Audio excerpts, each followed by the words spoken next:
So it's wonderful to look out and see all of you here, our new families joining our returning students. And it's great to be in we don't fit in Foxhound Auditorium anymore, and it's nice to be in the air conditioning as well. So welcome.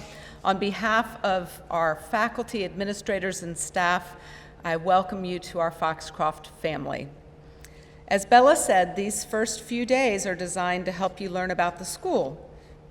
And one important thing you're going to learn on Tuesday night is whether you're a fox or a hound. Go Foxes. Beloved tradition that, guess what I am, that unites the women of Foxcroft across 2 centuries. And when you start classes on Wednesday, you will participate in one of my favorite traditions, sunrise service. But don't worry, it doesn't really take place at sunrise. It is still a very special way to begin and end our academic year. As I've spoken with many of you, I know you're feeling a combination of excitement and some nervousness. And I address this not just to our new students, but also to their parents. But I also think our returning students and our faculty feel the same way as well. The start of a new year is a new page for all of us, and it's normal to feel the butterflies. So this afternoon, I want to share some stories and reflections from my summer as a way to invite you into our community and to think about the year ahead. So in July, our family vacationed on the beaches of the Outer Banks of North Carolina. It was a wonderful time to have both of our daughters, Eliza and Jane, with us. These times are precious now because they are both grown, they're employed, and have limited vacation days. And they don't always want to spend them with their parents. I had to drive to Norfolk to pick Jane up from her flight from New York City. I woke up, poured a cup of coffee, and eagerly jumped in my car for the hour drive from the beach. I parked, I walked through the terminal to meet her as she came out from security, and yes, it was the overjoyous hugs and squeals to see her. Before we went back to the car, I stopped in the ladies' room. When I passed the wall of mirrors, I realized I had been wearing my shirt inside out. My immediate response was to look around and see if anybody had noticed, right? I mean, how embarrassing. And then I chuckled to myself because all summer long we've been talking about this year's theme, which is Inside Out, and I knew no one would believe me that this was a true story, but it is. So isn't it often our first reaction when we do something embarrassing or try something new to worry about what other people will think? We worry so much about appearances or about being made fun of that we don't always feel free to be ourselves. And social media makes that pressure even more stressful because bystanders you don't even know can capture our embarrassing moments and post them for the world to see. Now, my embarrassing shirt moment is pretty benign compared to others I've had, including my gravy moment, which I will share with new students later in the semester. And I promise you that because we are not only going to school together, but we also live together, we will have some embarrassing moments. At Foxcroft, however, you are joining a community that does not laugh at people. We do not make fun of people in person, behind their backs, or on social media. Sure, we laugh with others, and we laugh often. But this is a community of understanding hearts, and as such, we strive to show empathy and compassion. Now, I promise you, you're going to do something embarrassing, or you're going to put yourself out there and try something new, like speaking at Convocation, or at morning meeting, or trying out for a team, or performing on stage. You're going to witness other people put themselves out there, or do something that might embarrass them. Encourage and support one another.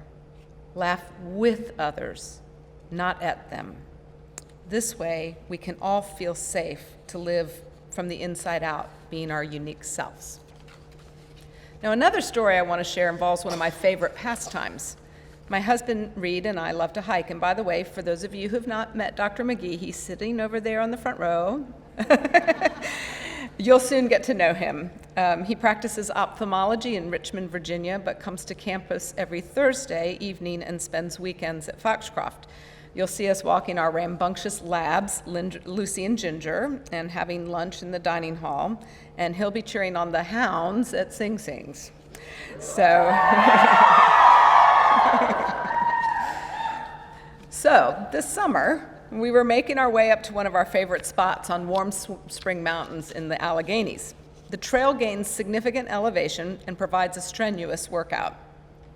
We got to the top, and my heart was pumping hard, and I was simply drenched. It's the summer, right? And Reed turned to me at the overlook, and he said, "You're beautiful when you hike." Now, my first reaction was to say, "Oh my gosh, I look horrible. I'm all sweaty. I'm not wearing any makeup." Now, isn't that just like a stereotypical female? I hope our Inside Out theme inspires Foxcroft as a girls' school to discuss what true beauty is and to talk about inner beauty in a world where we are bombarded with media and marketing focused on makeup and hair and, frankly, materialism. Already, one of the great aspects of going to an all-girls school is that there's less pressure to wear makeup or spend hours doing our hair. This year's NIB-Black visiting artist speaker Kate Parker has published a photography collection of girls being their authentic selves. It's called Strong is the New Pretty. I think she will inspire us to consider that working on being strong and beautiful on the inside is a far better use of our time and resources than applying a lot of mascara. And as Audrey Hepburn supposedly said, quote, "Makeup can only make you look pretty on the outside, but it doesn't help if you're ugly on the inside, unless you eat the makeup." And as an aside, I hope that you will accept nothing less from your life's partner than someone who finds you beautiful for the right reasons. Now, it wouldn't be a McGehee summer without reading, and lots of reading. I'm a former English teacher. This leads me to my third story, related to our theme Inside Out. One of the books I read was Richard Powers' Pulitzer Prize-winning novel, The Overstory. Have any of you read that out there this summer? Just came out? No? It's a good one. I won't go into details about its complicated plot, but the unifying motif or character, if you will, are trees. And as I read this beautiful and provocative story, I learned a lot about trees and forest ecology. It got me to see our beautiful landscape in a different way, and it inspired me to learn a lot more about trees that I kind of walk by and don't think about. When Miss Charlotte founded Foxcroft over a century ago and chose this location for its campus, she wanted learning at Foxcroft to be real and relevant and fun. Like Miss Charlotte, your faculty and I believe that deep learning comes from experiencing and solving real problems, like those affecting our trees and our environment. True understanding comes not from cramming for tests and exams and regurgitating facts. And yes, you do have to take some tests and exams, and yes, you will have to memorize some things.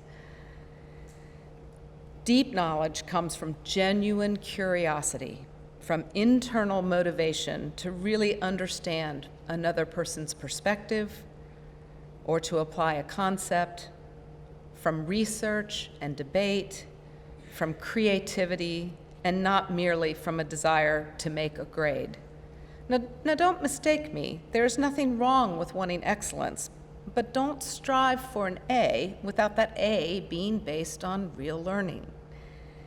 It is our greatest wish for you to bring a curious mind to the classroom, to share with us what you are genuinely interested in learning about, and for us to support you in that learning journey.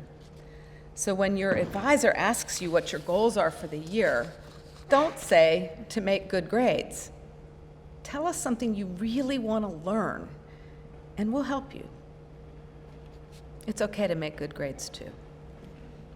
Finally, and most importantly, our theme Inside Out directly ties to Foxcroft's mission of helping each one of you explore your unique selves, your individual voices, and it ties to our core values of respect, integrity, kindness, and service. Throughout your time at Foxcroft, you will be expected to live by these values and ideals in your actions and your words. And you've already heard from 3 of our student leaders, and you will hear from 1 more about what Foxcroft values mean to them, and then you'll hear about some of our most beloved traditions. These are the values and traditions that bind us together, now and in the future. when you join over 3,000 of Foxcroft alumni across the world. So welcome to Foxcroft. I wish you a great year of belonging, laughter, beauty, and wonder.